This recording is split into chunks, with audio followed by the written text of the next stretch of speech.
She owns the Target Master Shooting Academy, LLC, and is very active in legislative and political affairs. She has led large grassroots movements and testified before the Kansas legislature to successfully pass multiple pieces of legislation, including concealed carry and emergency powers protection.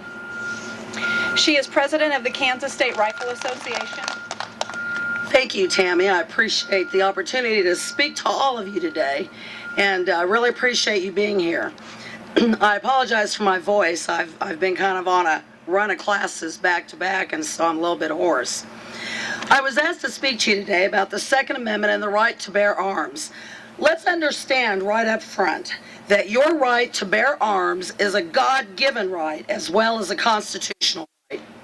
Everyone needs to realize this is not about political parties or partisan politics. It's about your constitutional rights, your fundamental rights as a free human being. I call upon every American, every true patriot, stand up and let your voices be heard.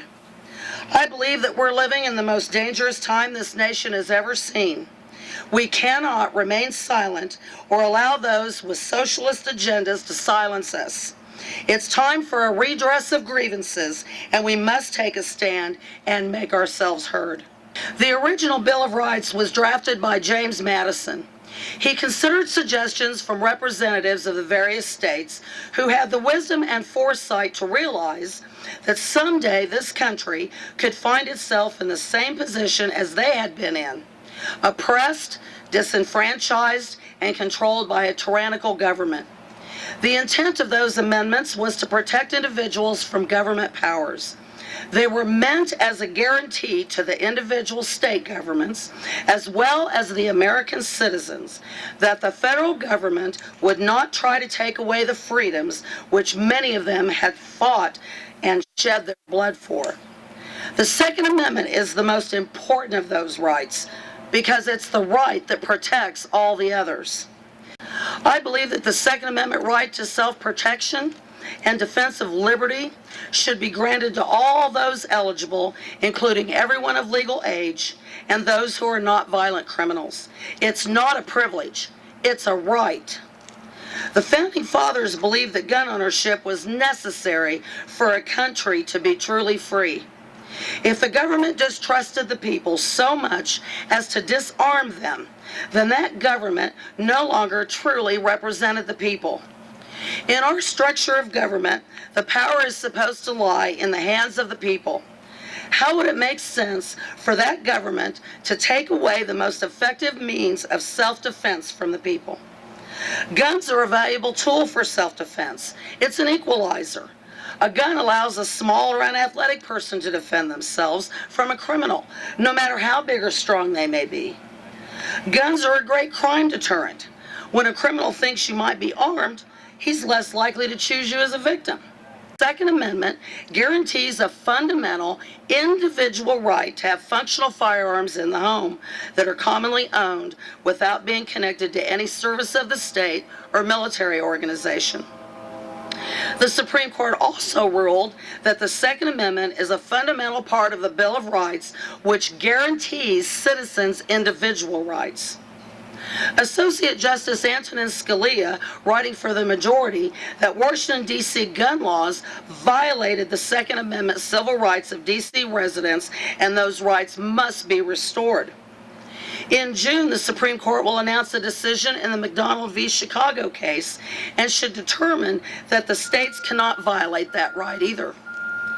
Even the scholarly but very liberal constitutional law professor Sanford Levinson, no gun enthusiast, has acknowledged that a state facing a totally disarmed population is in a far better position, for good or ill, to suppress popular demonstrations and uprisings than one that must calculate the possibilities of its soldiers and officials being injured or killed.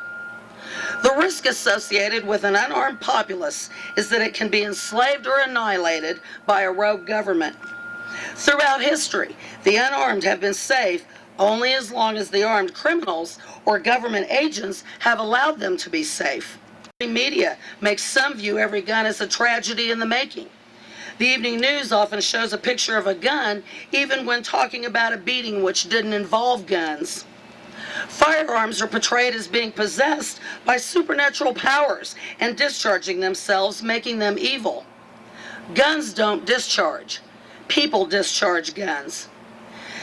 After all, it's our understanding of computers was based on Hollywood. We'd all live in fear of killer robots.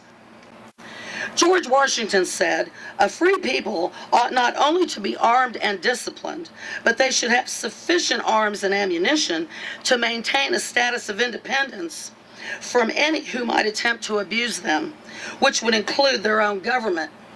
I agree with George Washington. Firearms are used offensively 2.5 million times per year, or once every 13 seconds, more than 4 times as many as criminal uses. This amounts to almost 2,600 lives protected for every life lost to a gun. These, ladies and gentlemen, are facts. People who choose to have firearms for self-defense are refusing to become a victim. It's their fundamental human right to preserve their pursuit of life and liberty. If someone doesn't choose to adopt that right for themselves, we respect that. We only ask that others respect our right to choose and exercise that right. One of the best ways to protect your Second Amendment rights is to join a gun rights group. Many of these groups exist. The Kansas State Rifle Association, the National Rifle Association, the Citizens Committee for the Right to Keep and Bear Arms, the Second Amendment Foundation. By joining these groups, you're voicing your support and sending a clear message to those who would take away your rights. By being here today, you're taking a stand. We must hold true and be active in protecting our right to bear arms. I want to thank each and every one of you for being proactive and fighting to preserve the freedoms which we've been so fortunate to enjoy in America until now. I love this country, and I love my freedom. I think you do too, and that's why you're here today. We must be the watchdogs. We must stand firm, and we must let our voices be heard. Thank you for allowing me to speak to you today. Yours in freedom. God bless America.